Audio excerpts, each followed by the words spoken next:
सीधे हम आपको लिए चलते हैं पटना हमारे स्टूडियो में, जहां बिहार संपादक एस के राजू जुड़ चुके हैं और उनके साथ हैं एलजेपीआर प्रवक्ता राजेश। धन्यवाद अनिल जी। इस वक्त हमारे साथ पटना स्टूडियो में चिराग पासवान जी की पार्टी एलजेपीआर के मुख्य प्रवक्ता राजेश भट्ट जी हैं।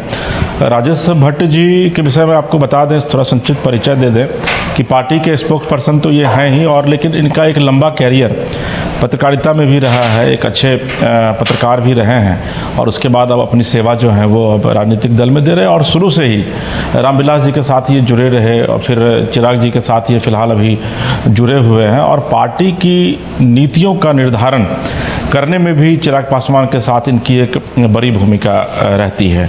राजेश जी, आपका बहुत स्वागत है कि आप हमारे स्टूडियो में आए। राजेश जी, जो वर्तमान में जो राजनीति है, खास करके अभी जो लोकसभा चुनाव चल रहा है, हम पहला कमेंट आपसे यह जानना चाहेंगे कि इस चुनाव को आप लोग किस तरीके से, किस निगाह से देख रहे हैं? पहले तो आपके चैनल के माध्यम से तमाम बिहार वासियों को आज रामनवमी की शुभकामना मैं प्रेषित करता हूं, और आशा ही नहीं विश्वास करता हूं कि राम की अवधारणा और मजबूत होगी आने वाले दिनों में, ऐसा मेरा विश्वास है। अब कहना चाहता हूं कि जो आपका सवाल है कि यह चुनाव भ्रष्टाचार बनाम राम राज्य का चुनाव है। चूँकि आज रामनवमी है तो राम प्रासंगिक हैं। राम तो वैसे भी जीवन के हर रूम में राम है, और राम के बगैर इस सृष्टि की कल्पना ही नहीं की जा सकती है। कुछ लोगों को गलतफहमी है ज़रूर, तो ये उन लोगों के लिए गलतफहमी है जिन्होंने ज़िंदगी में सिर्फ धन उगाही के लिए राजनीति करने की ठान रखी है। हर काम में उन्हें पैसे का दरकार होता है, और पैसे को लेकर वो पैसे को ही सब कुछ समझते हैं। तो यह चुनाव भ्रष्टाचार के विरुद्ध लड़ाई है, और इस लड़ाई में मैं समझता हूं कि पूरी बिहार ही नहीं, देश की जनमानस की जो मानसिकता है वो पूरी तरह तैयार हो चुकी है। और आने वाला दिन जो देखिएगा, देश के यशस्वी प्रधानमंत्री ने जो लक्ष्य दिया है हमारे देशवासियों को 400 के पार का, मैं पूरी तरह गंभीरता से कह सकता हूं कि 400 के पार ही नहीं, 400 के आगे जाएगा यह लक्ष्य। और बिहार में हम 40 के 40 सीट पर जीतकर आदरणीय मोदी जी के कंधों को बेहतरीन तरीके से जो है मजबूत करेंगे।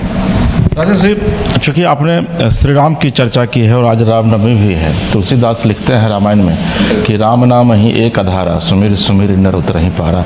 और आपने आज देखा होगा कि किस तरीके से अयोध्या में प्रभु श्री राम के चेहरे के ऊपर जो है वो सूरज की रोशनी वहाँ पर दी गई है, और उसके बाद से इसको लेकर के भी चर्चा पूरे राष्ट्रीय स्तर पर शुरू हो गई है। आपको लगता है कि राम की प्रासंगिकता को लेकर के जिस तरीके से बीजेपी आगे बढ़ रही है, विरोधियों को उतनी ही ज़्यादा मिर्ची लग रही है? विरोधी, देखिए सवाल यह है कि इन्हें मिर्ची इसलिए लग रही है कि ये संस्कृति के हमेशा बाधक लोग रहे हैं। संस्कृति के वाहक बनने का प्रयास इन्होंने कभी नहीं किया, और ये सिर्फ तुष्टीकरण की राजनीति के लिए जाने जाते हैं। तुष्टीकरण के लिए ये कितने नीचे उतरेंगे यह कहना बड़ा मुश्किल है, या किसी भी हद तक जा सकते हैं। अब आप देख रहे हैं लगातार, अब नवरात्रि में कोई अगर मछली का सेवन करे तो आप समझ सकते हैं कि किस समुदाय को वो संतुष्ट करना चाहता है, किसको आहत करना चाहता है। अरे भाई, सनातन की परंपरा है, आप जब मुंडन कराने जाते हैं तो क्या वो नाटक था या ये नाटक है, स्पष्ट करना चाहिए। अरे भाई, किसे बेवकूफ़ बना रहे हैं? मैं समझ रहा हूं कि आप पूरी तरह जो है तुष्टीकरण में लिप्त हैं, और आने वाले दिनों में बिहार की जनता यह समझ चुकी है, जान चुकी है, तो अब जो मुंहतोड़ जवाब देगी, इसमें तो 39 नहीं 40 की 40 पर क्लीन स्वीप है, कहीं कोई लड़ाई नहीं है। राजेश, एक बड़ा सवाल है, चूँकि तुष्टीकरण की जो बात आप कह रहे हैं, सत्ता पक्ष कहता है कि भाई तुष्टीकरण की सियासत जो है वो विपक्ष कर रही है, विपक्ष कहता है कि भाई तुष्टीकरण की सियासत तो बीजेपी और उनके साथ रहने वाले दल भी कर रहे हैं, क्योंकि भाई हिंदू तुष्टीकरण की राजनीति आप लोग कर रहे हैं। नहीं, देखिए, विकास मुद्दा है हमारा। पूरे देश में विकास की जो गंगा बह रही है तमाम चीज़ों में, आज गरीब कितने महसूस कर रहे हैं। आज आप बिहार के परिप्रेक्ष्य में अगर बात करें तो आज से 15 साल पहले, 20 साल पहले जब अपहरण एक उद्योग का रूप ले लिया था और घर की महिलाएं, माताएं, बहनें जब घर से निकलने में बाहर सिहर जाती थी, 5 बजे 5 शाम नहीं होता था और लोग घरों में घुस जाते थे। हमको यह अभी तक याद है, आपको भी याद होगा, आप वरिष्ठ पत्रकार रहे हैं, पुराने दिनों को अगर याद करें तो उन दिनों को याद करके रोंगटे खड़े हो जाते हैं आज भी, कि हमारे बच्चे अगर स्कूल जा रहे हैं तो शाम को वो घर लौटेंगे कि नहीं लौटेंगे इसकी कोई गारंटी नहीं होती थी। तो अपहरण जब उद्योग हो गया था तो उससे तुलना करें आप बिहार के ही परिप्रेक्ष्य में बात करें, देश को तो किनारे कर दें। राजेश जी, 15 साल का खौफ, बिहार में तब्दीलियां नहीं आई हैं। 15 साल का खौफ कब तक दिखाएंगे आप जनता को? खौफ नहीं दिखाया जा रहा है, जनता ने जो महसूस किया है मैं उसकी चर्चा करना चाह रहा हूं। वो चर्चा तो हमेशा प्रासंगिक रहेगा, इसलिए रहेगा कि वो भी एक दिन था और ये भी एक दिन है कि कंफर्टेबल जोन में बच्चे आते हैं घर आराम से, सब गारंटी इस बात की रखे हुए हैं कि सुबह जब बच्चा जाता है स्कूल शाम को जरूर आएगा, पूरी तरह सुरक्षित आएगा। तो यह अपने आप में एक बहुत बड़ी बात है। देखिए, लॉ एंड ऑर्डर की बात करें, बिहार में इंफ्रा की बात करें, एग्रीकल्चर की बात करें, हर क्षेत्र में कहीं ना कहीं विकास हुआ है, इस बात से आप इनकार नहीं कर सकते। ऐसी तो कह रहे हैं कि आज पटना की बात कर लीजिए, पटना में कितने आरोपी थे? आज 20 साल पहले पटना में सड़कों की क्या स्थिति थी, पटना में पेयजल की क्या स्थिति थी, इसको आप इनकार नहीं कर सकते। बिजली की क्या स्थिति थी? भाई बिजली आती थी तो हम लोग खुशी मनाते थे। जब हम लोग छात्र जीवन में थे तो जब बिजली आती थी तो हम लोग हल्ला करते थे। वो हल्ला क्या था? इस बात में, यह जो हल्ला होता था, जो शोर होता था, जो बच्चे चिल्लाते थे, वो एक हर्ष का विषय था उन लोगों के लिए कि बिजली आ गई। और गांवों में तो 7-7 दिन बिजली नहीं रहती थी। आज गांव के लोग भी इस बात से पूरी तरह आश्वस्त हैं कि 24 घंटा बिजली है। आज गांव और शहरों का जो जीवन स्तर है उसमें बहुत बारीक अब अंतर रह गया है। गांव में जो मूलभूत सुविधाएं हैं हर घर में मिल रहे हैं, टीवी देखे जा रहे हैं, फ्रिज देखे जा रहे हैं, एसी चल रहा है। गांव का भी जीवन स्तर में कहीं बड़ी तब्दीलियां आई है। तो रामराज आ गया है आपके अनुसार? नहीं, रामराज आ गया है आपके अनुसार? नहीं, निश्चित तौर पर अग्रसर हो रहा है। राम राज्य की परिकल्पना, देखिए, राम एक व्यापक शब्द है, उसको परिभाषित नहीं किया जा सकता है, उसको महसूस करने की चीज़ है वो। और राम राज्य निश्चित तौर पर जब आदमी आश्वस्त हो इस बात को कि हमारी सुरक्षा की गारंटी है, हमारी शिक्षा की गारंटी है, हमारे स्वास्थ्य की गारंटी है, तो निश्चित तौर पर राम राज्य की परिकल्पना हम कर सकते हैं। राजेश जी, एक बड़ा सवाल है। तेजस्वी यादव अक्सर ये कहते हैं, अभी सभा में आपके यहाँ भी जमुई गए हुए थे, वो कहते हैं कि भाई मैं 17 महीने रहा और 5 लाख लोगों को मैंने रोजगार दिया। और वो सवाल भी पूछते हैं, चूँकि आपका जो शीर्ष नेतृत्व है चिराग पासवान, वो कहते हैं कि भाई मैं हनुमान हूँ उनका, मोदी जी का। तो भाई मोदी जी पर सवाल ये खड़े हो रहे हैं, यानी कि उनके राम पर ये सवाल खड़े हो रहे हैं कि भाई रोजगार आपने क्यों नहीं दिया? रोजगार का डेटा अगर किसी को नहीं मालूम है या किसी के पास वो चश्मा ही नहीं है तो वो देख नहीं सकता है, और जो देखना नहीं चाहता उसे दिखाने की आवश्यकता भी नहीं है। ये पूरे बिहार के युवा महसूस कर रहे हैं, पूरे देश के युवा महसूस कर रहे हैं। भाई आपने तो जिन हाथों को रोजगार दिया उससे उनकी जमीनें खींच ली। अरे इस बात को अब कहने में कहीं कोई तो गुरेज नहीं है। कोर्ट की भी मुहर लग चुकी है, पूरा परिवार जेल और बेल पर है। भाई लैंड फॉर स्कैम मामला क्या था? आप किसी को रोजगार देते हैं, उसकी जमीन ले लेते हैं। तो ये जमीन लेने और देने के लिए रोजगार अगर दिया जा रहा है तो ये रोजगार सृजन तो हम नहीं समझते हैं कि बिहार के लिए कहीं भी सफलीभूत होगा। आज भी आप आगे वही ना करेंगे। आपने कितना रोजगार दिया? ठीक है, 17 महीनों में आपने कितना रोजगार दिया और आपने क्या दिया? कौन सा विभाग आपका था उसमें, बताइए। रोजगार कहने से युवा देखिए दिग्भ्रमित नहीं हो सकते हैं। युवाओं के साथ जो छल किया जा रहा है हम नहीं समझते हैं कि वो दिग्भ्रमित होंगे। तेजस्वी जी को इस बात से शर्मिंदा होना चाहिए कि उनके ही पार्टी के नेताओं ने, उनके ही परिवार के लोगों ने रोजगार के बदले उनसे जमीन, जिससे वो रोटी खाते थे, रोटी तक छीन लिया। तो इसके लिए तो बिहार की जनता से उन्हें माफी मांगना चाहिए। रोजगार पर चर्चा करने की तेजस्वी जी को मैं समझता हूं कोई नैतिक अधिकार नहीं है। बड़ा सवाल है, वो आपकी पार्टी से जुड़ा हुआ है। आप लोग अक्सर सार्वजनिक मंच से ये बातें कहते हैं जनता के बीच कि भाई लालू प्रसाद यादव, तेजस्वी यादव परिवारवाद, राजनीति में परिवारवाद, लेकिन चिराग जी भी परिवारवाद से तो अछूते नहीं रहे। नहीं, देखिए, परिवारवाद की परिभाषा अलग अलग है। परिवारवाद उसे कहते हैं जब कोई किसी को घर से एमएलसी घर का ही होगा, राज्यसभा घर का ही होगा, विधायक घर का ही होगा, पूरा परिवार मंत्रिमंडल में शामिल होना चाहे। देखिए, हमारे चिराग जी संघर्ष करके आज आगे बढ़े हैं। हमारे चिराग जी ने प्रूफ किया है, संघर्ष किया है। राजेश जी, आप इतने सीनियर आदमी हैं, चिराग पासवान ने संघर्ष किया है। बैकडोर से नहीं गए हैं, वो राज्यसभा से नहीं गए हैं। तो पिता की विरासत में उनको राजनीति मिली है ना। जनता के बीच जाकर, जनता से निर्वाचित होकर और सदन पहुंचे हैं, तो जनता की अपेक्षाओं पर वो खरे उतरे, तब तो सदन गए। कोई बैकडोर से परिवारवाद नहीं मानते हैं, नहीं गए ना, परिवारवाद नहीं मानते हैं कोई भी। तो क्या आप एक बात बताइए, डॉक्टर का बेटा अगर डॉक्टर होता है तो परिवारवाद कहेंगे? भाई, किसी नेता के बेटा को लड़ने का अधिकार। लालू परिवार पर सवाल खड़े क्यों कर रहे हैं आप लोग? तो वैसे थोड़े होता है जिस तरह से उन्होंने किया। अरे भाई, आज अपनी बहन को छपरा सीट पे लड़ा रहे हैं, उनकी वहीं पे भवन थी। चिराग जी भी अपनी बहनों को लड़ा रहे हैं ना जमुई से। क्यों नहीं उन्होंने लड़ाया? सर, चिराग जी भी अपनी बहनों को लड़ा रहे हैं कि एक बेटी के लिए वो संघर्ष कर रहे हैं। राजेश भट्ट को उन्होंने क्यों नहीं चुनाव लड़ाया?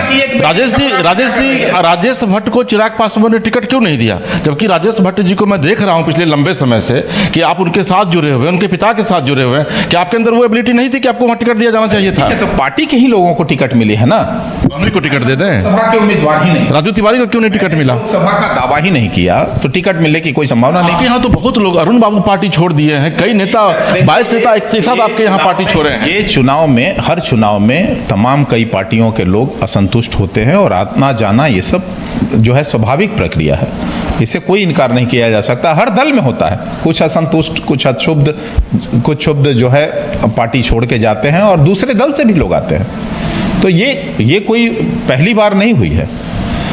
ठीक है, हम लोगों ने प्रयास किया। देखिए, 50 सीट तो था नहीं, 5 सीटों को एकोमोडेट करना था। भाई, कई उम्मीदवार होते हैं, सबकी इच्छा होती है सांसद सदन बन के सदन में जाना। तो अब ऐसे में जो उम्मीदवार जीतने वाला हो, जो घोड़ा रेस का हो, उसी पे लगाया जा सकता है दाव। चूँकि ये स्ट्रगल पीरियड है पार्टी के लिए और हम लोग चाहते थे कि जो जीतने वाले कैंडिडेट हैं, हर मतलब 100% जो स्ट्राइक रेट मेरा रहा है 14 में और 19 में, हम लोग चाहते थे कि 24 में भी हमारा स्ट्राइक रेट 100% रहे और पांचों के पांचों सीट हम लोग जीत सके। इसके लिए हम लोग योग्य कैंडिडेट का चुनाव किए हैं और हम उम्मीद करते हैं, बहुत विश्वास के साथ कहते हैं, और बिहार की जनता भी हमें आशीर्वाद जिस तरह से दे रही है, पांचों के पांचों सीट जो है हमारी झोली में आएगा और हम लोग बिहार से एनडीए को मजबूत करने में अपना 5 सीट देकर योगदान करेंगे। एक बड़ा सवाल है राजेश जी की, कहा यह जा रहा है कि आपके जो नेता है चिराग पासवान जी, वो पैसा लेकर के टिकट बेचते हैं। देखिए, किसी को इल्जाम लगा देना बिना सबूतों के आधार पर बहुत आसान है। आरोप प्रत्यारोप तो राजनीति में रोज लगाए जाते हैं। तो राजनीति में आरोप प्रत्यारोप अगर बुनियाद उसकी है कुछ, तब तो कोई बात है। बेबुनियाद कोई आरोप मनगढ़ंत लगाए तो उसके लिए तो कुछ भी नहीं कहा जा सकता। राजेश सोनी कहाँ के बड़े नेता हैं, उनको आपने टिकट दे दिया खगड़िया से? हाँ, आप बताते हैं। 2020 में राजेश वर्मा जी हमारे भागलपुर से प्रत्याशी रहे हैं। पार्टी में जिलाध्यक्ष के पद पर उन्होंने काम किया है और अभी लगातार पार्टी के तमाम गतिविधियों में वो सक्रिय रहे। तो राजेश वर्मा के बारे में आप कुछ नहीं कह सकते हैं। जो 2020 में उस समय जब पार्टी एक झंडे पर लड़ रही थी, राजेश वर्मा ने पार्टी का साथ दिया। राजेश वर्मा ने उसके बाद जिलाध्यक्ष की जिम्मेवारी को जो है बखूबी निभाया। भागलपुर में कहीं ना कहीं संगठन उनके नेतृत्व में कई गुना मजबूत हुई है। तो उस राजेश वर्मा पर हम लोगों ने जो है दाव लगाया है, तो गलत क्या है इसमें? और आपको यकीन दिला दूं कि खगड़िया सीट हम लोग बहुत बड़े अंतर से जीतकर आप एनडीए को मजबूत करने जा रहे हैं। आप कल देखे होंगे उनके नामांकन में जो जनसभा हुई थी, उसमें क्या स्थिति थी लोगों का, जन सैलाब उमड़ा था जिसमें हर वर्ग के, हर धर्म के लोग वहाँ मौजूद थे। तो यह बताता है कि राजेश वर्मा एक लोकप्रिय चेहरा था खगड़िया के लिए और खगड़िया के लोग उनको पसंद भी कर रहे हैं। सर एक बड़ा सवाल है कि महबूब अली कैसर जो है वो भी वहाँ से इंडिपेंडेंट फाइट कर रहे हैं, आपको लगता नहीं कि आपका वोट काटेंगे वो? देखिए महबूब, देखिए अब वोट काटेंगे, वोट काटने के लिए अगर कोई खड़ा हुआ हो तो जीत तो ऐसे ही दूर है उनके झोली से। भाई वोट काटने के लिए कोई भी स्वतंत्र है, कि हराने के लिए हम खड़े, वोट काटने के लिए लोग आए हुए हैं, हराने के लिए खड़े हैं। कई सीटों पर ये होता है राजनीति में, हर चुनाव में कुछ लोग वोट काटने के लिए खड़े होते हैं, तो ये स्वभाव है, कुछ लोग इसी के लिए बने होते हैं। चौधरी महबूब अली साहब हमारे लगातार जो है सांसद रहे और उस समय उन्होंने पार्टी का जो है दामन छोड़ा था जब हमें उनकी बहुत ज़रूरत थी। हमारे पार्टी के संस्थापक दिवंगत पद्म भूषण स्वर्गीय रामविलास पासवान जी जो है का देहावसान हुआ था और पार्टी चुनाव में थी। उसके बाद जैसे ही चुनाव में हम लोगों की हार हुई तो उन्होंने जो है पार्टी तोड़कर और एक तरफ जाने का काम किया, तो कहीं ना कहीं धोखेबाजी करने का उन्होंने काम किया, पार्टी के साथ बड़ा धोखा किया। पार्टी ने उनको सदन तक पहुंचाया और उस पार्टी को उन्होंने छोड़ दिया, उस राष्ट्रीय अध्यक्ष को धोखा देने का काम किया। तो ऐसे लोगों को अगर चुनाव में टिकट दिया जाए फिर से तो क्या संदेश जाएगा? बीना जी भी तो थी उन्हीं लोगों के साथ, उनको कैसे टिकट दे दिया? देखिए वो तब हमारे पास आई, तब आए जब खगड़िया सीट हमारा कन्फर्म हुआ और बीना देवी जी को देखे होंगे आप, लगातार हमारे संस्थापक की बरसी में भी बीना देवी जी उपलब्ध रहीं, लगातार मीडिया में वो कहती रहीं कि बिहार फर्स्ट, बिहारी फर्स्ट का मैं साथ हूँ, समर्थक हूँ, और कई मौक़ों पर चिराग जी के साथ वो बने रहे, कई मंचों से देखा गया। तो वो समझ सकते हैं आप कि उधर रहते हुए भी पार्टी और राष्ट्रीय अध्यक्ष में आस्था उन्होंने जताया। भूल होता है लेकिन सुबह का भूला अगर शाम को लौट जाए तो उसे क्षमा भी किया जा सकता है। तो बीना देवी का जो एक स्वभाव देखा गया, उन्हें अपने किए हुए का जो है पछतावा भी था और उन्होंने कहा भी राष्ट्रीय अध्यक्ष से कि गलती मुझसे हुई है। तो देखिए कोई भी गलती जब महसूस कर लेता है तो निश्चित तौर पर क्षमा करने का भी रास्ता खुलना चाहिए। तो राष्ट्रीय अध्यक्ष ने उन पर विचार किया। पारस जी को भी क्षमा करेंगे आप लोग? चाचा हैं चिराग जी के। हम उनको क्षमा कैसे कर सकते हैं? वो तो हमारे बड़े हैं, हमारे बुजुर्ग हैं, अभिभावक हैं। भाई वो क्षमा तो उनको अधिकार बनता है हम लोगों को करने का, लेकिन अब ये है कि जितने निर्णय लिए हैं उन्होंने लिया है। उन्होंने कहा दल टूटेगा मिल जाएगा, दिल टूटेगा नहीं मिलेगा। उन्होंने कहा भतीजा मेरा नहीं है, कई बातें उन्होंने अनावश्यक कही। मैं नहीं समझता कि अब उसकी पुनरावृत्ति कभी की जाए। तो उनको निर्णय लेना है, अभिभावक हैं वो। जितने भी अभी तक उन्होंने वक्तव्य दिए, जितने भी निर्णय लिए, हम लोग स्वीकार करते रहे। आज भी उनके सब निर्णय को हम लोग स्वीकार करते हैं। आज भी अभिभावक हैं, हम लोग बराबर उनका सम्मान करते हैं। 5 सीटें मिली हैं आपको, जिसमें कि परसों जमुई सीट पर चुनाव है, उसमें आपके प्रत्याशी हैं अरुण जी चिराग जी के बहनोई हैं, और 3 सीट जो है वो एनडीए के अलग अलग सहयोगी दलों के हैं। कितना चैलेंज मिल रहा है आपको? देखिए जमुई सीट में हम 2 लाख से ऊपर वोटों से जीतेंगे। जमुई की जो जनमानस है वो बिल्कुल मन बना चुकी है नरेंद्र मोदी जी के नेतृत्व को मजबूत करने के लिए। जमुई जीतना हमारे लिए बेहद आवश्यक है और हमारे पार्टी के राष्ट्रीय अध्यक्ष चिराग पासवान जी जब तक अपने सांसद कार्यकाल में रहे, जमुई का लगातार समेकित और समावेशी विकास करने का प्रयत्न किया। जमुई में मेडिकल कॉलेज खुलना, लछुआड़ में हॉस्पिटल का निर्माण होना, जमुई स्टेशन को वर्ल्ड क्लास हॉस्पिटल स्टेशन बनाना, ये सब अपने आप में एक नया कायाकल्प करने वाली बात है। और वो जमुई जो जिस स्थिति में मिला था, कहीं ना कहीं उससे बेहतर करने का कई मायनों में प्रयास किया है हमारे पार्टी के राष्ट्रीय अध्यक्ष आदरणीय श्री चिराग पासवान जी ने।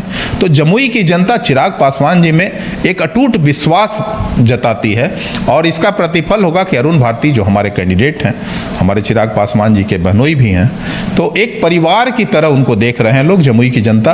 और एकदम बहुत गंभीरता से कह रहा हूं कि 2 लाख से ऊपर वोटों से हम लोगों को जमुई जीतने का मौका मिलेगा इस बार। 40 में 40 जीतेंगे बिहार में? 40 में 40 तो एकदम गारंटेड जीतेंगे।